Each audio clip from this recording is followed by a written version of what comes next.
Born of another name, Eli Navarro learned early how to introduce himself without saying much at all, a nod, a firm handshake. The careful smile of someone who knew how easily names could become questions. He lived alone in a narrow apartment overlooking the harbor, where cargo ships drifted in like uninvited thoughts. His walls were bare, except for a framed photograph of his father stern, immaculate, distant. Blood, Eli had been taught, meant everything. Navarro men were made, not chosen, earned, not given. On the morning his father died, the city felt quieter than usual. Even the gulls seemed to circle without purpose.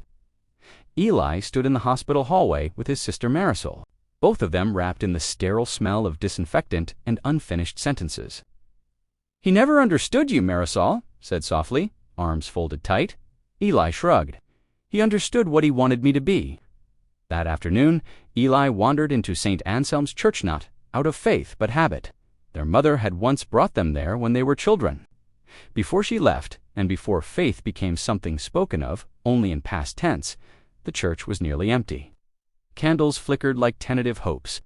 Eli slid into a pew near the back and sat with his hands clasped, not in prayer, but in posture.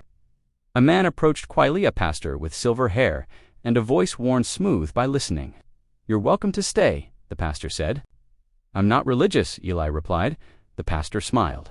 "Neither are most people who walk in here." That evening, as the sun poured gold through the stained glass windows, the pastor read aloud from the Gospel of John. The words drifted through the quiet space and landed somewhere unexpected. "But to all who received him, who believed in his name, he gave the right to become children of God, born not of blood, nor of the will of the flesh, nor of the will of man, but of God." Eli felt his throat tighten. Born not of blood. He left before the service ended, unsettled by a sentence that refused to stay behind.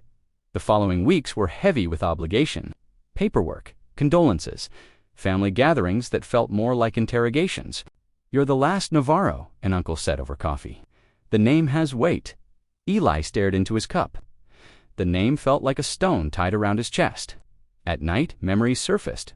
Uninvited, his father's disappointment when Eli abandoned law school, the silence after failed apologies, the unspoken rule that love was conditional. Earn your place or lose it. One night, unable to sleep, Eli returned to the church.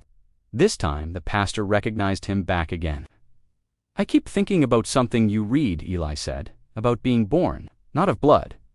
The pastor nodded. "It's a difficult truth, and a freeing one." "I don't understand it," Eli admitted. "If you're not born into it, how do you belong?" The pastor gestured toward the altar. "Belonging isn't always inherited. Sometimes it's received," Eli scoffed gently. "Sounds like something people say when they've never been rejected." The pastor met his gaze. "Or when they've been rejected too many times." They sat in silence, the kind that allowed truth to breathe. Eli's conflict reached its breaking point when he received the letter, his father's final message. Written months before his death. "You were never what I expected," it read. "But you are still my son. I didn't know how to give you what you needed." The words cracked something open. Not healing yet, but honesty. Eli returned again to the church, not seeking answers, but courage. "I don't know how to believe," he told the pastor. "I've spent my life proving I deserve a place at the table." The pastor opened a worn Bible and turned it toward him. "Belief isn't proof, it's trust. Receiving what you didn't earn."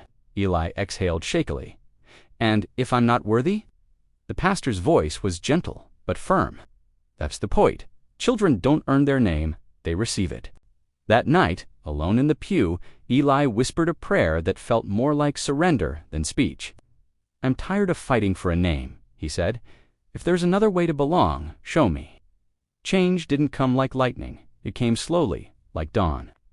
Eli began volunteering at the church's outreach center, helping people whose stories mirrored his own: immigrants, estranged parents, those unsure where they fit. He listened more than he spoke.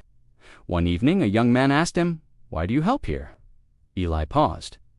"Because I've learned I don't have to earn my place anymore." The words surprised him as they left his mouth, but they were true. Months later, at a small baptism service, Eli stood among strangers who felt like family. When the pastor spoke his name, Eli felt something settle on identity, not bound by lineage or failure. As he rose from the water, Applause filled the room not because he had achieved something, but because he had received something. That night, Eli returned home and placed his father's photograph beside a new one, a snapshot taken after the service, his face open and unguarded. He finally understood. He was still Eli Navarro, but he was also more than blood, more than expectation.